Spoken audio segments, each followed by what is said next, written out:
Music, life, style, lifestyle, music, all come alive with Ian Scholes, your guide to popular culture. And now, here's Ian. I don't know what you did this summer, but I spent my vacation figuring out how the world works. Don't feel bad if you spent your free time building a cabinet or slimming down the waistline. I've got the world situation under control. Pay attention and I'll explain it to you. Lebanon has Syria on one side and on the inside with Israel on the other, and the inside. Lebanon has Shiites, Druze, and Sunnis, all with their own splinter groups, Greek Orthodox, Armenians, rich Christians, French, and Palestinians with nowhere to go. Plus you got Iranian-backed terrorists and Muslim fanatic factions whose names change from bomb to bomb, and a couple thousand Russians who are only there to make the U.S. nervous. Everybody hates everybody else, and half of them hate America more than anything. Well, they love our weapons, hate our culture. We want to help out in Lebanon, but we can't find anybody to talk to. Afghanistan. Confused Russian teenagers in uniform are getting picked off one by one by fighting nomadic guerrillas who don't like each other much but don't like the Russians more. We want to help out there, but Iran's on one side and Pakistan's on the other. We can get there from Pakistan, but you have to pass through narrow mountain passes, which are mined with small Russian bombs just strong enough to blow your feet off. The Iran-Iraq war is essentially a war between Shiites and Sunnis, kind of like a war between Catholics and Baptists, but further complicated by geographical chauvinism. To set up a metaphor, if you were a Baptist in Wyoming, would you rather have a Wyoming Catholic for a boss or a Baptist from Manhattan? Once you answer this question, the East becomes much more scrutable. America kind of supports Iraq here, but not too much, because we hope Iran will like us again so we can put people into Afghanistan without getting their feet blown off. Africa. Gaddafi's crazy. Even the Russians think so. South Africa. The U.S. wants apartheid stopped, but you also want those South African diamonds and chromium all mined by black people kept in a state of state slavery by the Boers, a white tribe of stubborn, sour Calvinists who exploit black people in the name of theology and profit margins. Central America.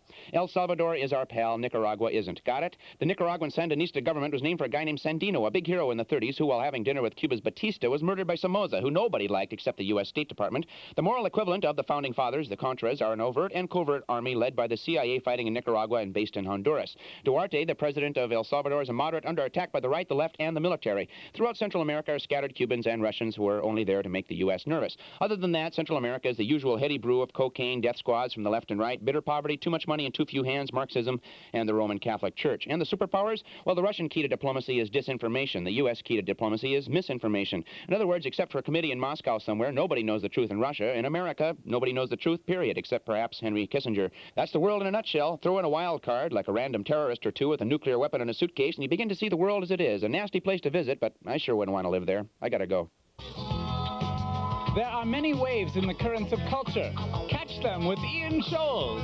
It's all rock and roll to him.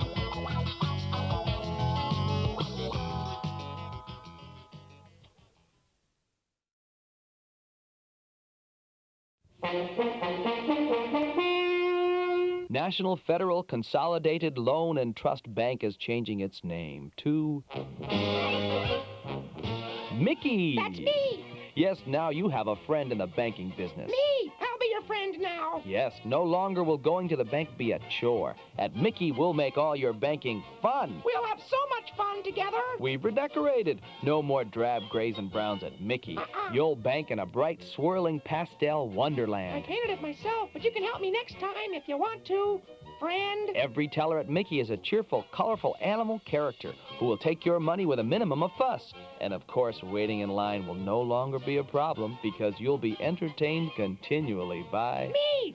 Michael Rowe, the Kumbaya! Doo-dah, doo-dah. Come on, everybody, sing! And the 24-hour Mickey Money Machine is loads of fun to use.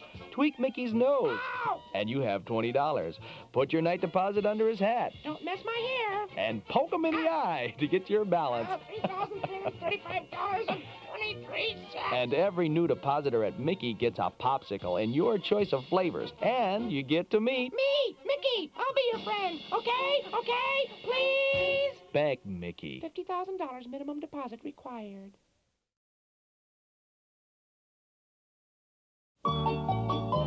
It's time once again to Ask Dr. Science. So let's ask Dr. Science. That's me. Remember, he knows more than you do. That's right. Bob Johnson from Minneapolis, Minnesota writes, Dear Dr. Science, how do they get pretzels to do that?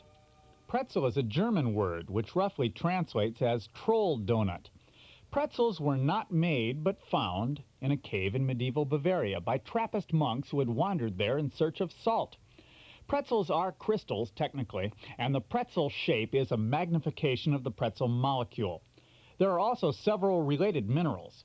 A cave in what is now North Dakota yielded the first shredded wheat.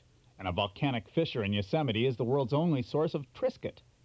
These naturally occurring crystals have amazed scientists for centuries, and only recently have we fabricated synthetics known as Pringles.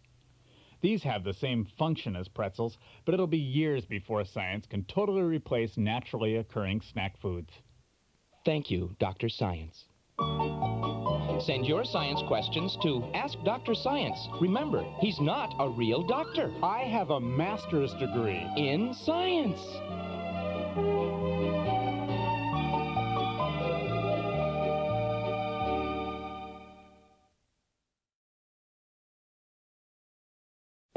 The Sound of Drums, A Bolt of Lightning, The Forward Years. A new miniseries running this fall on this network, opposite Monday Night Football. Part 1, The High School Years. Hey, Ford, come over here. Yeah, Coach. Don't you think you ought to wear a helmet? Gee, I don't know. Part 2, The College Years. Hey, Ford, come here. Yeah, Coach. Jerry, these are pro football scouts. They'd like to feel your head. Sure. Wow, it's amazing. It's so hard. Part 3, The Young Congressman Takes a Wife. Dear, Betty? you really aren't wearing a helmet, are you? Nuh-uh. That really is your head. It's amazing. That doesn't hurt? What? Part 4, The Nixon Years and the Pardon. Come over here, Jerry. Let's make a deal. Let's say that if either one of us ever gets in any trouble with the law, we'll pardon each other. Okay. Thanks, you big lug. Let me bang a pan on that big hard head of yours one more time, okay? Okay. Okay, The Sound of Drums, A Bolt of Lightning, The Forward Years, a new miniseries this fall.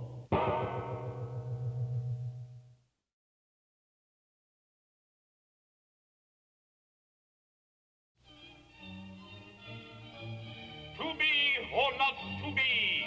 Is this a knife I see before me? Sit you down, Father. Rest you. As He Likes It. Moments with Sean LaRue. I will take this opportunity to teach the radio audience the art of acting. It is a method I used years ago on the BBC, and one may judge its effect merely by looking at the vastly superior level of acting that exists today in England. I will begin by asking the radio audience to fix an image in their mind which causes an emotion to arise. You will then project this emotion onto my feet as I sit here in the studio. This is a technique that is instinctual. It cannot be learned, but you will know it when it happens. My disciple Rodney will assist you in this. All right, everyone turn towards Washington, D.C. and begin the projection. Feel the emotion, and I will feel it too. Oh, good. I'm beginning to feel the emotions of all our listening audience. Oh, good. These are very strong emotions. They are rising up through Sean's body. They're up to his knees now. They're rising through his torso, within his pulsing bosom. Keep it up. Fixate on these images that mean so much to you. They're up to his chest. They're at his neck. The veins pulse. I must not resist these emotions. Klein, los, was you Klein? Mom, Dad, Martini. There, I felt it.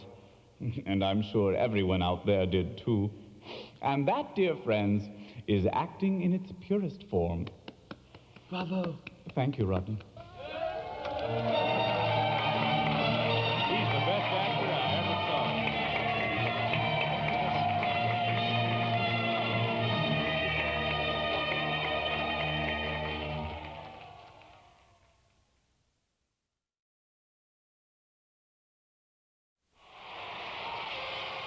It's time for Stump the Stallion. Got a question about sports?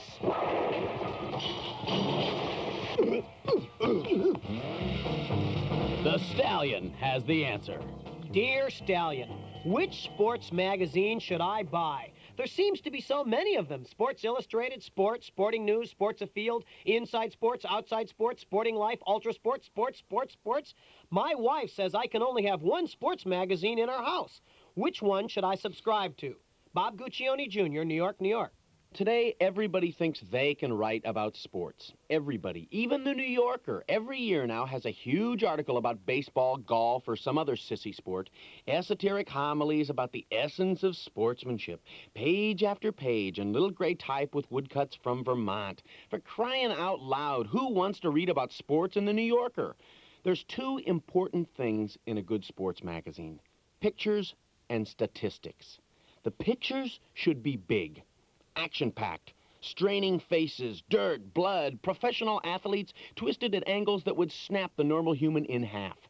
The statistics should be in large print, so they're easy to read. I want to know at a glance how many minutes Artis Gilmore is playing, or how many times Dallas has lost in Philadelphia. A sports magazine can never have too many statistics. That's why I'm offering you, Bob, the chance to subscribe to my new magazine, Inside the Stallion. All it has is pictures and statistics. No sentences. The kind of sports magazine every fan needs on his coffee table. And you can get your subscription by sending cash or money order to me, the Stallion, right now. But Stallion, you don't have a magazine. Of course not, but if enough people send in money, we'll make one. But isn't that illegal? No, that's capitalism. Well, it looks like we're out of time. But the next time you have a question about sports, why don't you try to Stump the Stallion?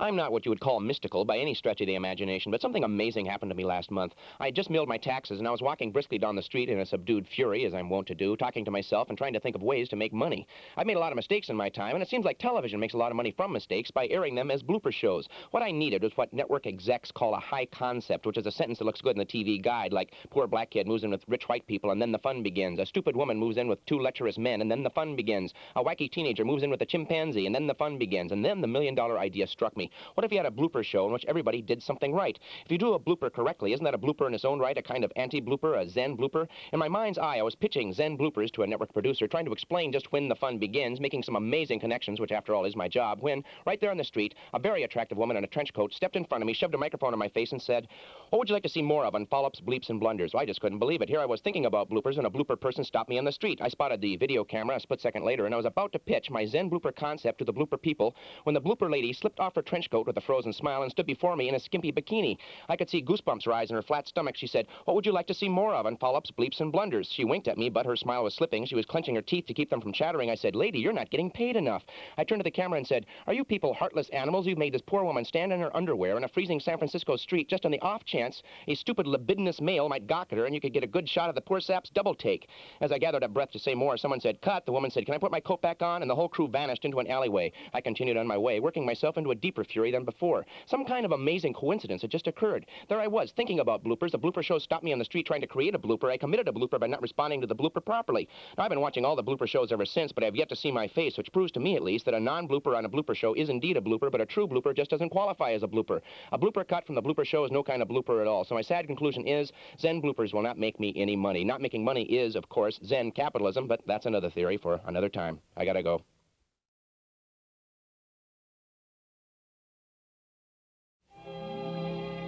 I'm producer Richard Attaboyo. Welcome to Life Unearthed. How do animals defend themselves? To keep from being eaten, birds learned to fly. The chameleon developed a skin that matches its surroundings, and man invented the machine gun. These puffins nest high on the stony cliffs of the Pribilof Islands. And cockroaches live deep under the sink where I can't get at them. If there is any animal that has completely mastered self-defense, it would be the poison skunkupine of Mauritania.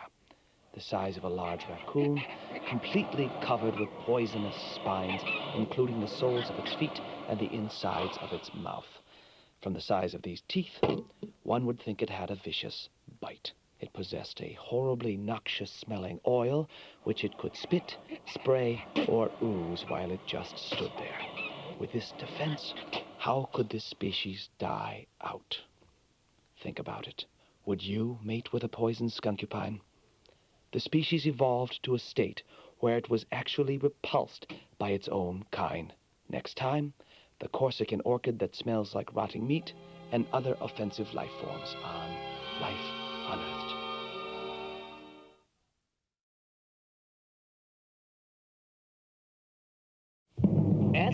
With Michael Cordon. Technology has a way of speaking that bypasses language. Technological objects, or male toys, are in themselves a statement about their owner. Leading this category is the personal paging device, or beeper. There's nothing more noticeable than being paged at the symphony or theater. Men who aren't afraid to be in the public eye turn their pocket pagers up as loud as possible before entering the hushed halls of culture. Do as they do, and make certain your seats are in the middle of a row. Most importantly, have a friend or accomplice call you during a soft passage of Brahms or in the middle of a tense Chekhovian moment. When the piercing shriek of your pocket beeper is heard, it's bound to attract attention. Once all eyes are on you, smile coyly and reach into your tuxedo, leisurely cutting the device off mid-beep. Count to 50, then slowly work your way out of the theater, stepping on as many toes as possible, murmuring a polite, "Excusez-moi." That's French for, "I'm more important than you are." Once you get to the lobby, impatiently inquire as to the location of the nearest payphone. Then call time, and have an imaginary, if terse, conversation with yourself. If you can't afford a paging service or don't have anyone to call you, you can use one of those remote control message retrieval devices that comes with your telephone answering machine. It's vitally important that you never let anyone see this device. Activate it from inside your clothing while pretending to scratch yourself. No matter how low your finances get, don't try passing off your digital watch alarm as a beeper. Having your wrist chime "Pop Goes the Weasel" is definitely not the equivalent of the gutsy, ear-piercing shriek your average pocket pager is capable of. Marshall McLuhan was right. Your messages can be non-existent, but the way you get those messages can make all the difference in the world. If you'd like a copy of this broadcast, send $5,000 to Michael Cordon.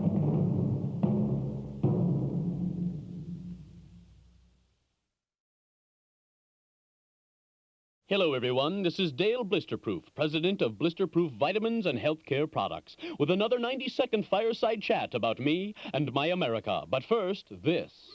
Hello there, Dale Blisterpoof here. You know, nobody ever passed a law saying we have to live with split ends. It just seems that way.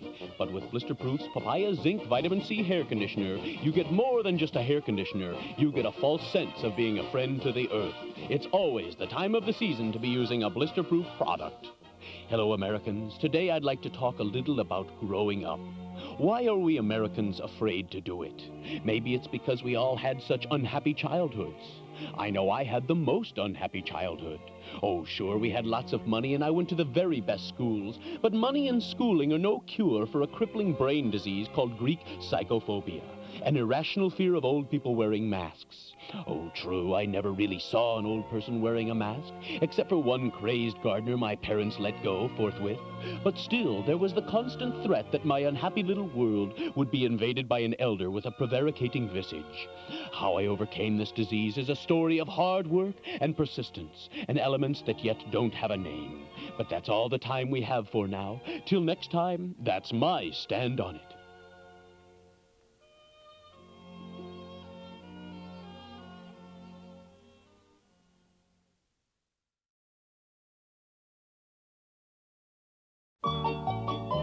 It's time once again to Ask Dr. Science. So let's ask Dr. Science. That's me. Remember, he knows more than you do. That's right.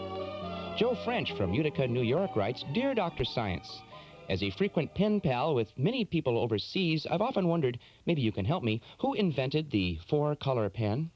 Johann Bick, a Yugoslav inventor, developed a 26-color pen designed to give a different color for each letter of the alphabet.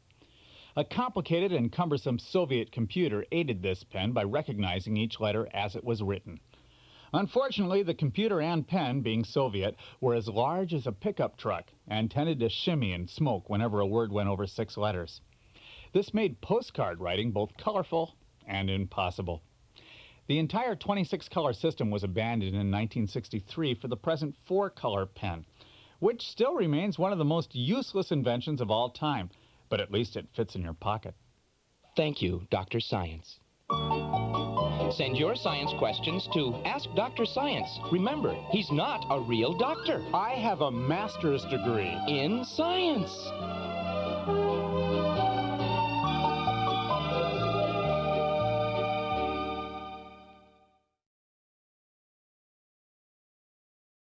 Coming up this week on Educational Informational Radio, the history of the ski police.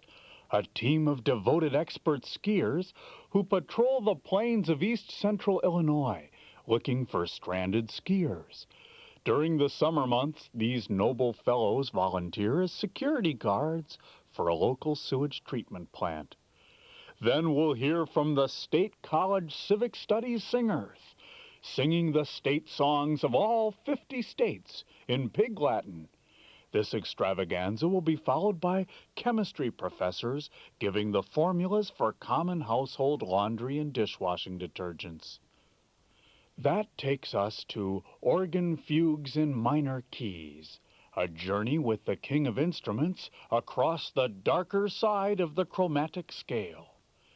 And lastly, we'll listen to a history of the sine wave, exploring the most sensual and sinuous of sound waves, hearing how it compares to square and sawtooth waves.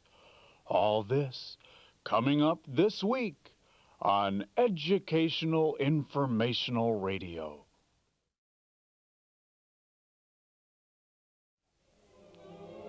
The hiss of ski against powder, the mutterings and grunts of middle-aged men, and an uncalled-for whoop of triumph announce the ski police.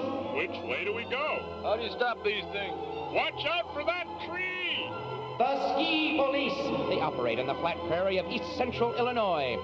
The ski police. They put their job ahead of family, money, sex. They live only to serve others who cannot ski as well as they can. Hey, could you loan me $1 till tomorrow? I gotta call my wife on the telephone. Can't help you, I'm busted. Wish somebody'd pay us for this. The ski police. They take care of skiers the way nobody else would, even if they could. Even expenses. Just so it didn't cost us money to be the ski police. Is that a skier in distress? No, that's a corn stalk. The ski police. They dare to cover territory no man has ever covered That's before. okay. You can go home now, Mr. Announcer. Yeah, we're going to hang it up for the time being. The ski police. Cross them if you dare. Do you want me to show up tomorrow? We'll call you, okay? All right. can. Farewell, ski police. He's a pretty good announcer, don't you think? He went to announcer college. I'd have gone if my folks had had the money.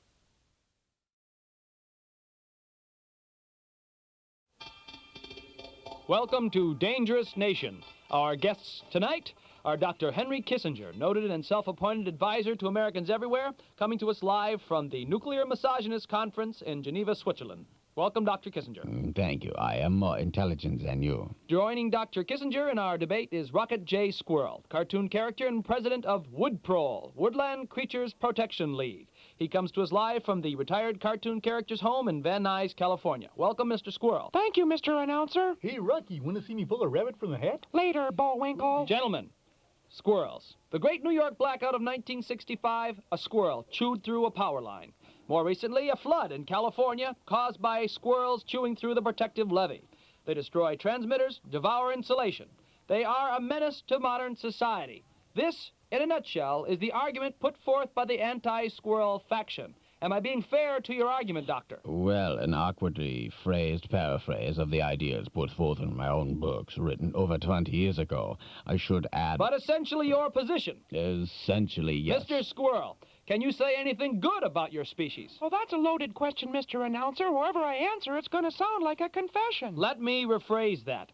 Tell us, if you would, the positive qualities of squirrels. We're cute, for one thing. Fuzzy tail, little button eyes. We're not nearly as dangerous as a wolf, and yet the wolf is on the endangered species list. That's telling him, Rocky. Thank you. I'd also like to add... Go ahead. A squirrel can't help chewing any more than Dr. Kissinger can help being arrogant. It's in his nature. Doctor? I would like to point out to Mr. Squirrel and his two-dimensional friends that my arrogance, as he puts it, is merely self-confidence, gained from my successful years as a statesman. If you could stick to the point, Doctor, in the few seconds remaining in this debate. Well, here's the point. Can Dr. Kissinger butterfly. I can fly. I'm a flying squirrel. I don't need to fly. I'm a masterful politician, and I pinpointed the squirrel problem over 20 years ago in Volume 3 of my memoirs. We're out of time. And we're tame. Squirrels are friendly. We'll eat right out of your hand. The impudent rodent called me arrogant. Who will point the way if not I? We'd like to continue this debate, but we're out of time. Perhaps on another occasion. Thank you, gentlemen, and good night.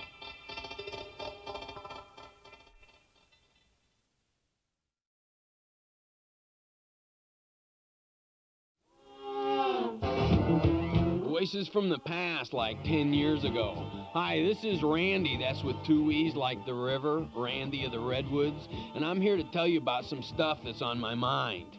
You know those big forks and spoons people hang on their dining room walls? They're dangerous. See, I was over at a friend of mine's house, and they had those, and I said, hey, whoa, let's eat with these puppies. And I just tried to get that into my mouth, but it was too big, so my friends, just hammered it in there, and then I could not get out of my mouth, so I had to go to the hospital on the bus, right, with the big spoon sticking out of my mouth, and my friends hang their coats on the spoon so I wouldn't look stupid. At the hospital, they took it out from me, and they gave me a list of rules that I have at home on my refrigerator. It's called Randy's Basic Health Rules, and number 1 is, Randy, never put anything in your mouth that's bigger than your head. Hey, I didn't know that. And these rules are amazing, man, because they just tried to second-guess me, like, what do you think you'll try next? And they'd write it down. And there's some good stuff on that list, good party stuff, But some of that stuff is really dangerous. Like the thing with the spoon, man, that's crazy. And there it is on the list, number 1. That's not good. Someone's going to get hurt, so, be real careful.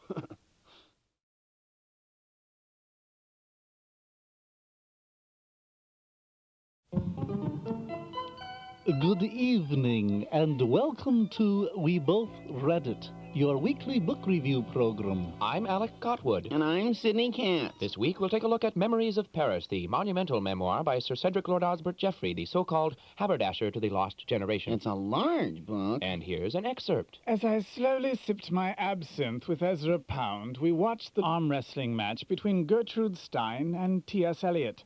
What was to become World War II was still just a gleam in the eyes of the fates, and James Joyce's secretary, sneering as he slouched languidly on the maitre d', could anyone have known that this young man would one day be known to the world as Samuel Beckett? Memories of Paris is Sir Cedric's effort to tell us everything that ever happened to him. In this regard, at least, Sir Cedric is successful. It's really one of the largest books I've ever seen. I had to stay up all night, 2 nights in a row, to finish it. If you want to know Ernest Hemingway's hat size or where Fitzgerald went to buy his shoes, Memories of Paris is the book for you. Frankly, I'm tired of reading about these people. Well, I thought some of it was very interesting, and there were 500 pages of photographs. Out of focus? Well, they didn't have those Japanese cameras back then. This is an immense volume of dull prose by a fatuous poser who takes far too long to say what isn't really worth saying. But you get your money's worth of paper. It's a huge book. I needed help carrying it up the stairs. Next week, we'll take a look at Stephen King's Laundry List. I sat down on this book to take a rest, and my legs didn't even reach the floor. Till next time, I'm Alec Cotwood. This is a hard job sometimes. I'm Sidney Katz. And join us next week for We Both Read It, your weekly book review program.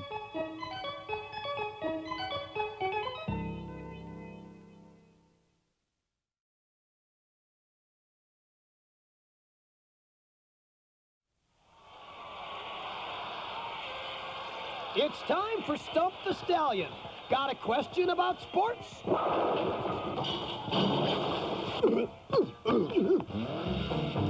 The Stallion has the answer. Dear Stallion, who's your vote for the #1 sports fan president of all time? Signed RMN, San Clemente, California. Well, I'd have to say it's our own big man in the Casa de Blanc right now.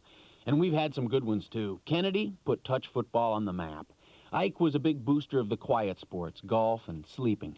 Nixon was one of the greats. The only president in history to call up coaches with his own plays. Great stuff. The guy was a genius, a nut, and eventually a criminal, but he knew his X's and O's. Carter was a sporting disgrace. I mean, he tried, but everyone in America knew when he made those phone calls that his heart wasn't in him. The guy basically just wanted to walk around in his overalls and flannel shirts and fix people's leaky faucets. So my vote for the #1 sports fan of all time is Ronald Reagan. Because what does it take to be a really good sports fan these days? Nothing. All you have to do is think we're number one.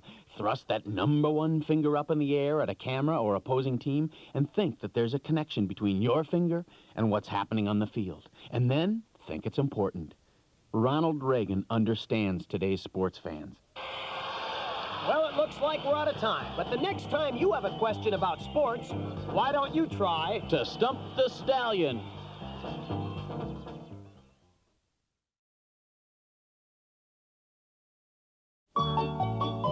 It's time once again to Ask Dr. Science. So let's ask Dr. Science. That's me. Remember, he knows more than you do. That's right. Ted Baker from Philadelphia writes, Dear Dr. Science, what's the biggest bird in the world? That'd be Big Bird from Sesame Street. Before Sesame Street, Big Bird could only find occasional work as an actor, playing the invisible rabbit in dinner theater productions of Harvey, portraying surreal apparitions in the so-called happenings of the 60s. Once, Big Bird got to play Willie Loman in a highly acclaimed all-bird production of Death of a Salesman. But mainly it was hard times. After a dramatic comeback from 10 years of hospitalization for acute depression, Big Bird captured the hearts of preschoolers with his convincing portrayal of the whining side of masculinity, mandated by the Corporation for Public Broadcasting in the original funding for Sesame Street. Big Bird is a survivor, just like Liza Minnelli, only with feathers. Thank you, Dr. Science. Send your science questions to Ask Dr. Science. Remember, he's not a real doctor. I have a master's degree in science.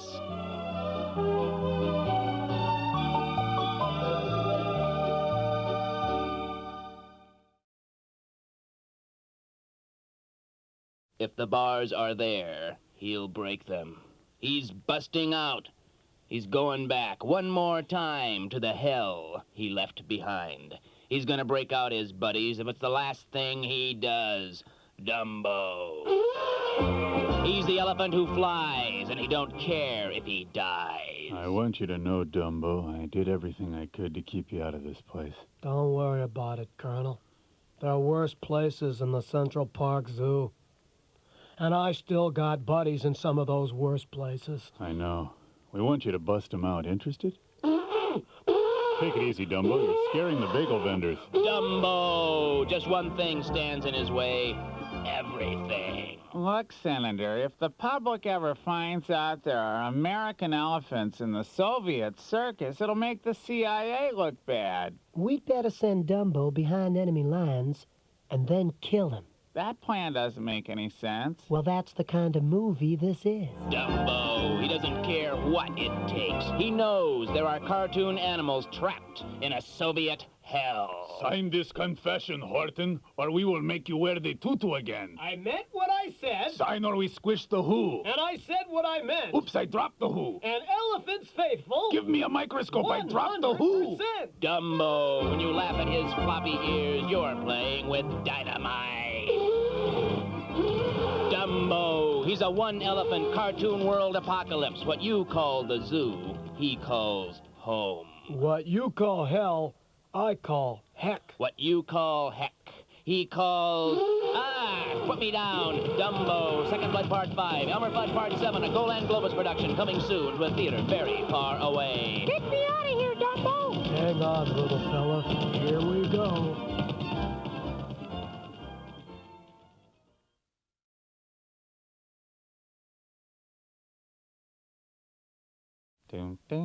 I'm the taxman. Yeah, I'm the taxman.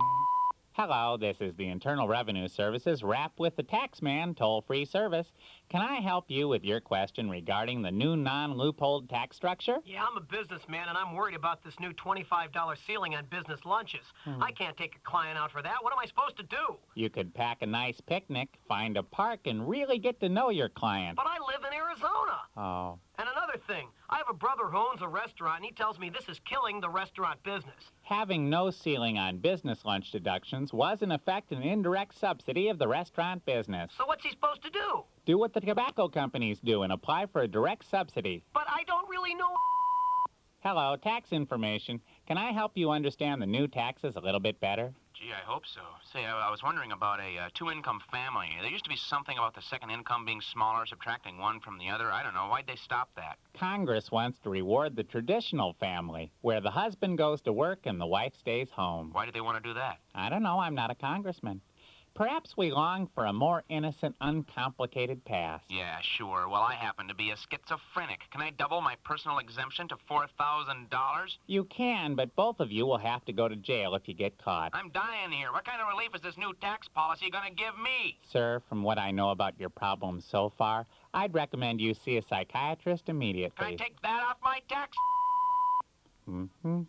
I'm the tax man.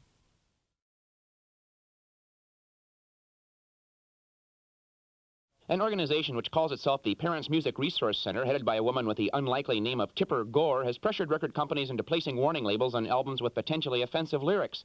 These labels would tentatively include X for profane, violent, or sexually explicit lyrics, O for occult lyrics, and D/A if the song mentions drugs or alcohol. Now, this is the kind of moral victory that looks good on the front page, but the only thing that's really been accomplished is the creation of ulcers in record company executives. When records get these warning labels, who's going to read them?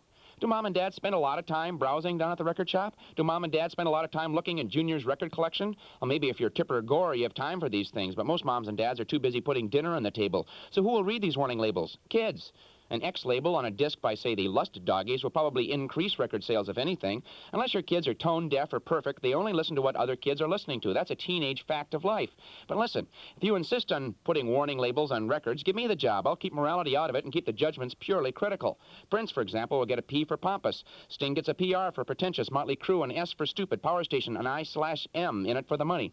Billy Idol gets a CP for creepy poser, and David Lee Roth gets a D/M to indicate his unique position as Dean Martin for the 80s. We can have a D for derivative, B for boring, TMS for too many synthesizers, CS for can't sing, NPL for needs piano lessons, and PC to indicate a Prince clone. OP means overproduced, UFM means untalented fashion models, and for the advanced consumer, I've got BVO MTV, bad video on MTV. I've got PMA, CTM, pays more attention to clothes than music, DTSTALSA, doing the same thing as last 17 albums, CROSY, HTYA, cynical rehash of songs you heard 20 years ago, and of course OGWAMT, MMTQ, old guys who are making too much money to quit. Put me on the job, America. I'll protect our youth.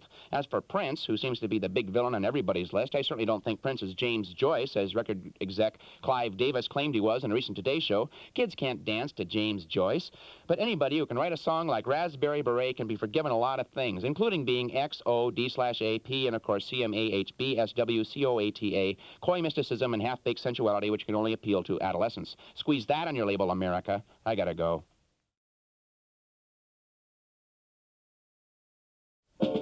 The Adventures of Jerry and Charlie, starring Jerry, Lewis, and Charlie Callis. And this week's special guest star, Paul Lind. Last week, Jerry and Charlie were stranded high atop Mount Big Mountain. We join them this week as they're about to be attacked by the cannibalistic Bake-A-Cookie Indians. Oh, Charlie, marvelous person, man, with the hee-haw thing. How are we going to get down from the big mountain rock, big thing high up there and oh, cold? Jerry, look out. Indians with the Indians, people, with the feather things on their heads and the beads and leather shoe mock. Oh, horses riding things. Oh, Jerry. Oh, please, Mr. Indian person with the long, sharp thing there pointed at me in my direction, at my... Take me to your leader person, man, with the big hat and the teepee house thing with the squaw women with the nya-nyas. Wow. Here is our leader. Bakawana. Oh, leader, big, very big, nice Indian person with the large, big, oh, boy thing. And we'd like to go down, way down this nice mountain, big thing to the house, homes, and the cars with the people and the warmth and the nice things down there. Oh, Charlie, marvelous person, ask him. Oh. Go Bake-A-Cookie. The Adventures of Jerry and Charlie, starring Jerry, Lewis, and Charlie Callis.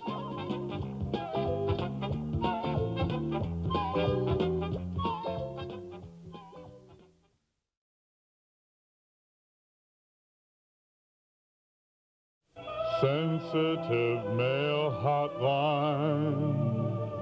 The name is Dano. I'll answer your questions about men, women, and life. Dear Dano, do women really have the same kind of minds men do? Or are their brains made up of some kind of highly emotional substance that turns to jelly when things get really heavy? See, I know this lady who cries when she's happy or sad. Sometimes she cries for no reason at all. What gives? A woman is more in touch with her emotions than a man is. That's because men are afraid to open the door that connects the brain with the heart. Men prefer to keep this door locked, and in doing so, they create an imaginary scary monster who's waiting behind that locked door. That's why men drink more than women do, because they don't want to have to think about that monster. But one day we're all going to have to open that door and face what's on the other side. 9 out of 10 times the answer will be nothing's on the other side. Just an empty hallway with linoleum tile on the floor and acoustic tile on the ceiling. At least that's been my experience. That's my angle on it. Sensitive Male Hotline.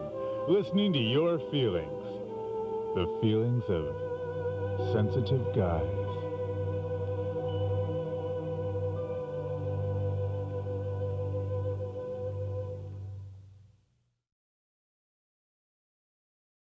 And now let's join Mr. Fidget, the world's most nervous man, as he does his Christmas shopping. Oh, let's see. I have 31, 32, 33, 34 20-cent stamps. That's 34 ounces of mail.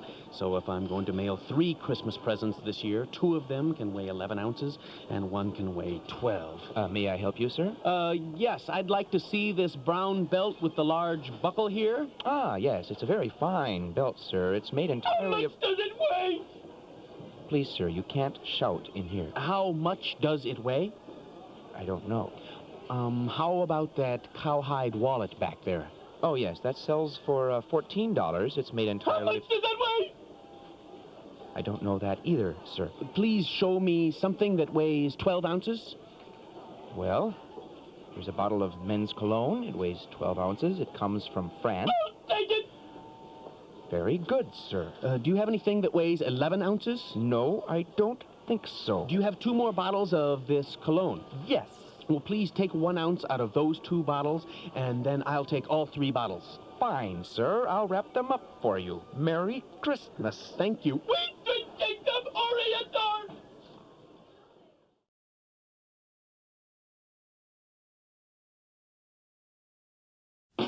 Baby Boomers. Baby Boomers. It's the magazine for people like us.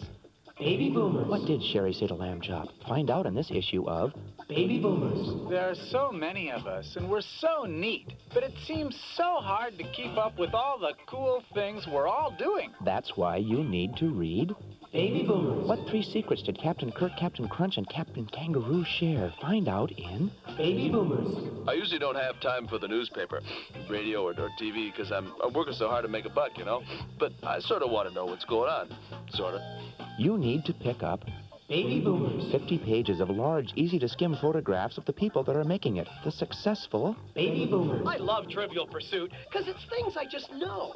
Because of my age and experience, I guess. And this magazine is a terrific way to get better at that great game. That's why you need to buy Baby Boomers. Find out why Annette's hair is so brittle in Baby Boomers. What was the Vietnam War all about? You'll see on page 47 of this week's issue of Baby Boomers. Sounds like a magazine for a person like me. Baby Boomers. You're not babies anymore. Baby Boomers. But you're still booming. Baby Boomers. Available everywhere. Baby Boomers.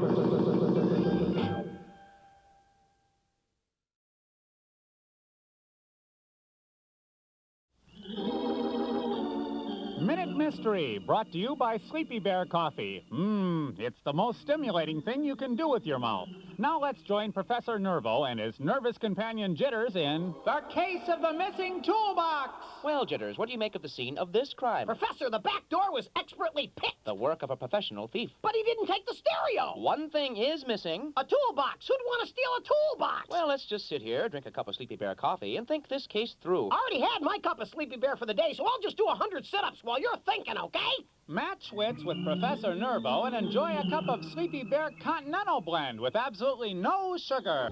And now back to our mystery. Did you figure it out, Professor? Of course. What did the victim do for a living? I don't know. Worked for the government? Exactly. He was a mechanic for the Defense Department. That makes his tools valuable? Of course. The screwdriver alone cost the government over $1,000. Then the whole toolbox must have been worth $1 million. Precisely. This has been Minute Mystery, brought to you by Sleepy Bear, the over-the-counter coffee. Remember, look for me, the unconscious bear, in fine drugstores everywhere.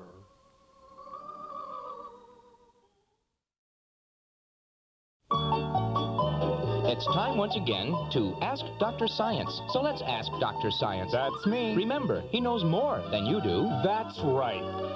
Chuck Dangler from Davis, California writes, Dear Dr. Science, as a member of the Future Farmers of America, I've always been baffled by one question. Can you tell me, how do boneless chickens procreate? Boneless chickens are incapable of love as we know it. Chickens with bones aren't worth much in the love department either. They're as close to a vegetable as a bird can get. As a matter of fact, the scientific name for chicken is Aerodynamicus sticlums, or fast turnip. The boneless chicken is a freak among freaks. While other chickens peck and scratch, the boneless chicken flops around in the dirt. Science could make a study of the mating habits of boneless chickens, I suppose, but that would mean scientists would have to observe boneless chickens. Maybe watching boneless chickens flop around in the dirt is your idea of a good time, but science has much better things to do, thank you. Thank you, Dr. Science. Send your science questions to Ask Dr. Science. Remember, he's not a real doctor. I have a master's degree in science.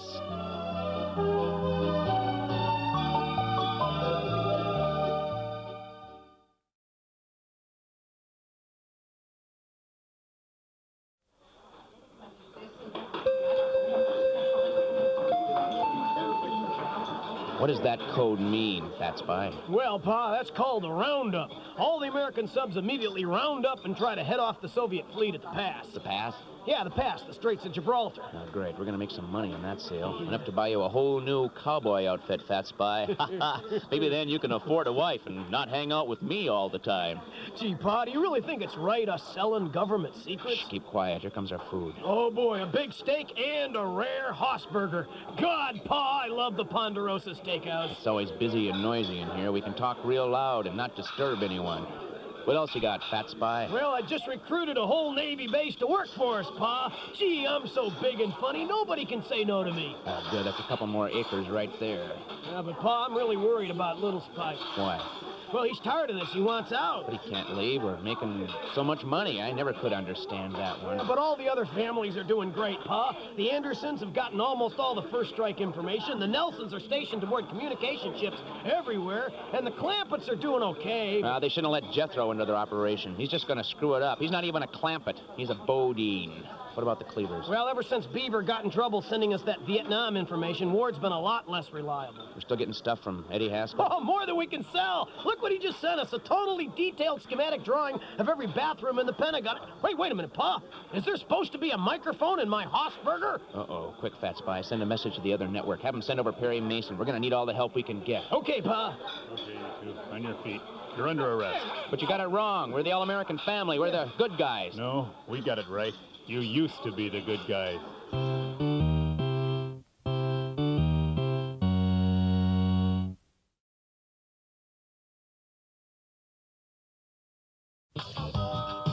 Music, life, style, lifestyle, music, all come alive with Ian Scholes, your guide to popular culture.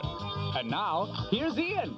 In a moment of weakness several years ago, I signed a petition to start or stop something or other, and ever since then I've been getting solicitations in the mail from every political stripe there is. I generally throw the damn things away as soon as I get them, but I got one from the American Civil Liberties Union this summer that was rather alarming. The form letter began, Dear Friend.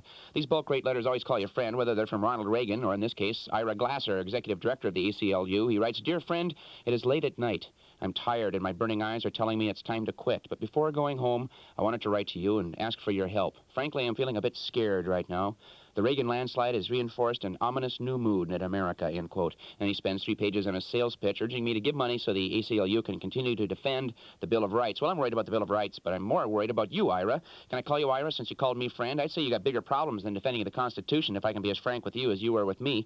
The first thing you tell me is it's late at night and you're tired. Well, listen, Ira, if this letter to me was so important, why didn't you wait until the morning to write it when you're refreshed and thinking clearly? Why do you want me to know you're tired? I was tired when I got your letter, Ira, but I don't see what that's got to do with anything. Not only are you overtired, you're scared of an ominous new mood in America.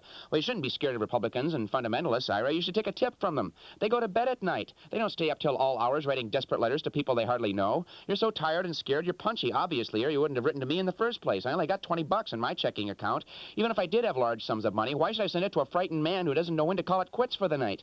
Before you collapse from nervous exhaustion, take what little reserve of energy you have left and send your letter to the Fortune 500. They got bucks. But don't blow it by telling them how tired you are. They don't want to hear it. Write, dear friend, it's early in the morning. I'm raring to go. The early bird gets the worm, so please send us money. You got to use basic sales techniques. Think positive. I'm sending you a check for $5 and a bag of herbal tea. Make yourself a nice hot drink and take a nap. The Bill of Rights will still be there when you wake up. You can't keep burning that defender's candle at both ends. Go lie down. I don't want you falling asleep in the courtroom while some well-rested right-wing yahoo rides roughshod over my freedom of speech. Say goodnight, Ira. I gotta go. There are many waves in the currents of culture. Catch them with Ian Scholes. It's all rock and roll to him.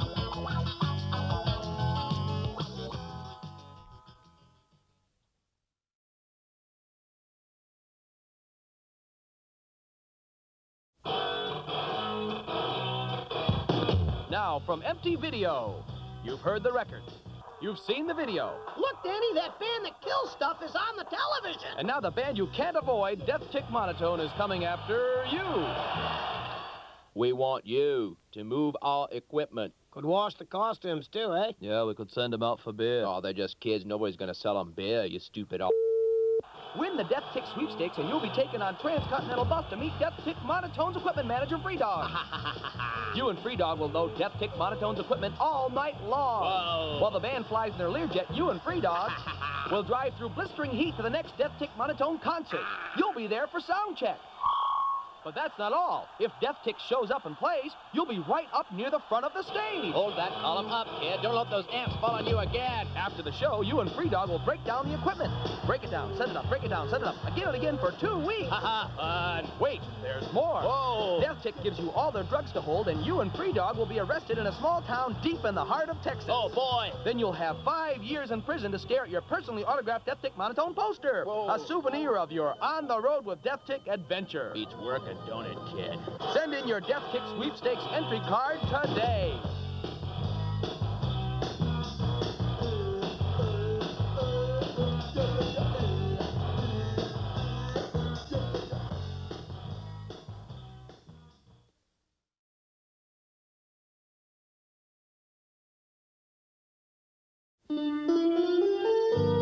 We're here at the Divorced Men's Diner, a welcome addition to this vast California desert. Located just off the state highway, past the Shakey's and about a half a mile from the bowling alley, the Divorced Men's Diner is the first diner in the country to be run entirely by and for divorced men. Let's ask head chef Bud Mort what it's like to work in such an operation. It's kind of depressing. At first, it seems a little like the Army, but then you realize that these guys are the walking wounded. They're always wincing internally. It's kind of depressing to have your food cooked by a guy who's wincing internally. What about the other functions you have here at night? Well, the Divorced Men of the Desert, the support group, they meet here on Wednesday nights at 8. And then on Thursdays, another group, Fathers Without Children, they show Three Stooges movies nonstop from 7 to midnight. That's a lot of Three Stooges. The men like that. At least I do. It doesn't matter which movie, just so long as it helps me not to think. Well, thank you, Bud. Next, we'll talk to a man who spent his entire life running away from himself, Mr. Arthur Rusty Gump. Rusty, I understand you've been on the move ever since your wife took a hike. Yep, 3 years, 5 months, 22 days. Have you found yourself slowing down much? Nope. Hey, waiter, where's my food? Oops, there's a customer. Gotta go. We made Rusty the waiter because that way he could move around a lot and still work here. So you, Bud, and Rusty work out front. Who works the back? Rock and Tab. Those aren't the real names, but they changed their names so they could feel more glamorous. It's hard to feel glamorous around here, especially if you're overweight and losing your hair. Rock and Tab run the dishwasher and... Yeah, we make all the coffee and the chef salads, too. And we do all the prep and cleanup. Well, the rest of the time, we just stay back here and sulk. If you got nothing to offer, you're better off just leaving other people alone. No use spreading the disease. Especially if the disease is you. I bet you two fellas feel right at home here with the other divorced men of the desert. Well, kinda. Not really. I never feel at home anywhere I am. That's my biggest problem. Well, one of my biggest problems. My biggest problem is just being who I am. Me too. You fellas going to catch the Three Stooges movies tonight? They are showing them tonight, aren't they? Tonight's Thursday, isn't it? Ask Rusty. He's the one who shows them. Somebody call my name. Oh, yes, Rusty. We were wondering if you're going to show those Three Stooges films tonight. Well, I will if anybody wants to see them, but nobody came last time, so until I see a little more interest, I'm just going to call the whole thing off. I think everybody's tired of those movies, except maybe me. I always love to watch stuff like that, you know? Me, I'm just gonna go home and drink. That makes me feel better than watching three old guys hit each other on the head. Me, I'm going to catch Double Bubble down at the Interstate Inn. Hey, let's stop talking and wash some dishes here, huh? All right, well, there you have it. The only diner in the world run exclusively by and for divorced men, here on a lonely stretch of highway where what might have been stretches between a wish and a dream. Here, Hey, where... pal, do us a favor and don't get philosophical with our address. We're just off State Highway 65, halfway between Barstow and the Air Force Base. The Divorced Men's Diner. Say, could I get a club sandwich to go? To go? What's the matter? You don't like the company? Hey, I'll show the movies tonight if you stay and watch. I'll watch, too, if you show them. No, I really have to be getting back to work. You see, I live a long ways away. A long way to drive. It's several hours back to where I work. Long way.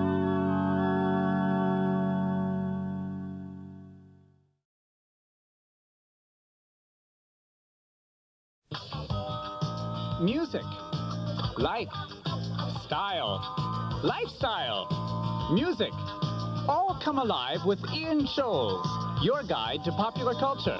And now, here's Ian. Certain powers that be, which shall remain nameless, have asked me, please refrain from any more sarcastic comments about Rambo. Well, I can understand their anxiety. To many people, my cogent and hard-hitting comments often seem to teeter on the edge of pathological obsession.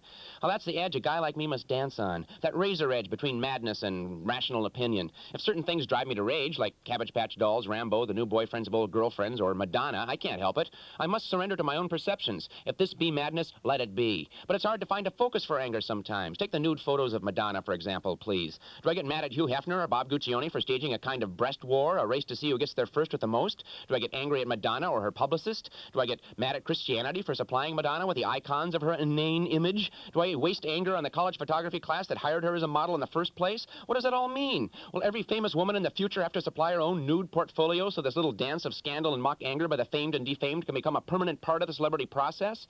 Used to be celebrity roasts. Another idea from hell. Now it's celebrity skin. The racks of corner stores are filled with magazines devoted to revealing the milk glands of the rich and famous. Who buys these things? I don't know, but it ticks me off. For one thing, these women aren't women. They're walking self-promotions. There's no difference between Betty Crocker and Madonna, cultural impact-wise. One is a legal fiction designed to sell cake mix. The other is a legal fiction designed to sell records. But will we ever see Betty Crocker's breasts? And what about Beatrice? You've seen those commercials for everything from cooking oil to detergent with that giddy, seductive voice at the end saying, "We're Beatrice." Is Beatrice a queen and thus entitled to use the royal we? Is she a multiple personality like Sybil or Three Faces of Eve? Is she many women with one voice? How many breasts does she have? Did she ever pose nude for an art class? Do Bob and you know about it? When are we going to see Beatrice or Mrs. Butterworth or Aunt Jemima on the half shell? We don't know. We're just asking. That's our job. We're Ian Scholes. We gotta go. There are many waves in the currents of culture. Catch them with Ian Scholes. It's all rock and roll to him.